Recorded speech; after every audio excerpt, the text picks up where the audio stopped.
খাওয়ার জন্যই যেহেতু এত পরিশ্রম, তাহলে মনে আফসোস রেখে লাভ কি বলেন? আসসালামু আলাইকুম। আজকে এই সুন্দর একটা ওয়েদারে, মানে এই বৃষ্টি ভেজা সুন্দর ওয়েদারে আমার আজকে মনে হলো যে আজকে আমরা তেহারি রান্না করব। আর বাসায় আমি অনেক দিন যাবত তেহারি রান্না করি না। বলেন, এখনই মনে হয় আমার জিভে জল আসতেছে। আপনাদের কি খেতে ইচ্ছে করছে না বলেন তো? মনে মানে আসলে আফসোস রেখে কোনো লাভ নেই, তাই আমিও কোনো আফসোস রাখতে চাই না। আজকে যেহেতু শুক্রবার পবিত্র দিন, এই পবিত্র দিনে ইবাদতের সাথে সাথে আমি চেষ্টা করলাম যে না, আমার প্রিয়জনদের জন্য খুব সুন্দর করে আজকে গরম গরম তেহারি খাবো। কেমন হয় বলেন তো যদি তেহারি রান্না করি? তাই তেহারি রান্না করার জন্য আমি ছোট ছোট করে মাংসগুলো এখানে টুকরো করে কেটে নিয়েছি। এখানে অল্পই নিয়েছি, যেহেতু আমি শুধু তেহারি রান্না করব না, আজকে বাসায় আরও আইটেম রান্না করা হবে, কারণ বাসায় গেস্ট আছে, তারা গরুর মাংস খায় না। এই তেহারিটা শুধু আমি আর অয়ন বাবু খাবো, তাই এখানে 1 কেজি পরিমাণে হচ্ছে গরুর মাংস নিয়েছি। আর আমি আজকে ঘুম থেকে উঠে দেখি পুরা বাসার আশেপাশে সব তলিয়ে গিয়েছে, এত বেশি বৃষ্টি পড়েছে। আর আমি রাত্রে অনেক লেটে ঘুমিয়েছি, আর ঘুম থেকে উঠে দেখি একদম 12টা বাজে। আর 12টার সময় উঠে দেখি যে কি একটা হিজিবিজি অবস্থা। আপনাদের কোথায় কোথায় এরকম বৃষ্টি পড়েছে বাড়িতে, আবার আমাকে কমেন্ট করে অবশ্যই জানাবেন।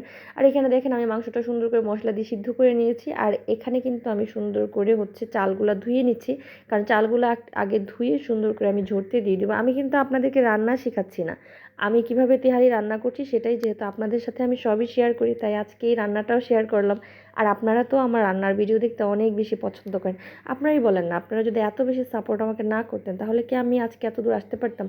আপনারা আমাকে এত বেশি ভালোবেসেছেন, এত বেশি অনুপ্রেরণা দিয়েছেন যে আমি প্রতিদিন নতুন নতুন ভিডিও তৈরি করি। আসলে আমি আমার কাজের ফাঁকে সেই ভিডিওগুলো তৈরি করি। আর এইখানে দেখেন আমি সুন্দর করে মাংসটা সিদ্ধ করে নিয়েছি, কি সুন্দর একটা কালার আসছে। আর আরেকটা চুলা কিন্তু আমি একদম চালগুলো ভেজে নিয়েছি। এখন আমি এখানে গরম পানি দিয়ে দেবো। আমি এখানে 3 কাপ পরিমাণ চাল দিয়েছি, এখন আমি 6 কাপ পানি দেবো, কারণ চালের ডাবল হচ্ছে পানি দেবো। পানিটা 6 কাপ দিব না, 3 কাপ পানি দিব। আর মাংসর সাথে যে একটু মশলা টশলা আছে সেটা মিলে 1 কাপ হয়ে যাবে। এই যে দেখেন সুন্দর করে অল্প পরিমাণে রান্না করছি, জাস্ট শুধু আমি আর অয়ন বাবু দুজনেই খাবো। আমি অনেক দিন পরে তেহারি খাচ্ছি, রেস্টুরেন্টে খাচ্ছি। ইদানিং কেন যেন আমার রেস্টুরেন্টের খাবার খেতে একদমই ভালো লাগে না। আমার মনে হয় সব খাবার বাসাতেই রান্না করে। আপনারা তো জানেনই আমি একটু গুলুমুলু, যেহেতু খেতে ভালোবাসি, সবাই খেতে ভালোবাসি, কিন্তু বাসার রান্নার মতো কি আর বাইরের খাবার হয় বলেন তো? আমি যদিও এখন বাইরে একটু কম খাই, চেষ্টা করি যে বাসায় রান্না করতে, ভালোবাসার মানুষদেরকে নিয়ে একসঙ্গে বসে দুপুরবেলায় খাবো শুক্রবারে, তার চেয়ে আনন্দ কি আর হতে পারে বলেন? একদমই না। এই যে আপনাদের সাথে কথা বলতে বলতে আমার রান্না মোটামুটি ডান। ইস, দেখেন আমার এখনই লোভ লাগছে, আমি যখন ভয়েস ওভার দিচ্ছিলাম।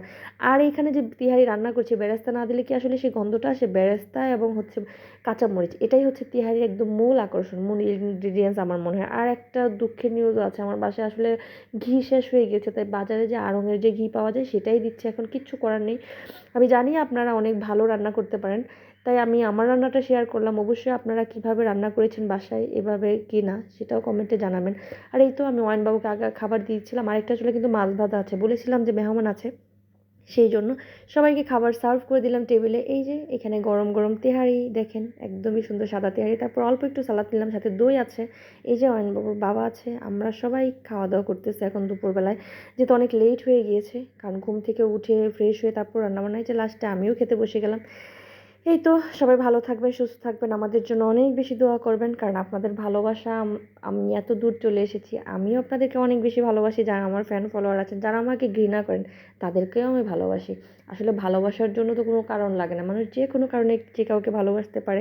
আপনাদের কি লোভ হচ্ছে বলেন? আজকের ভিডিওটা এই পর্যন্তই। সবাই ভালো থাকবেন, সুস্থ থাকবেন, আল্লাহ হাফেজ।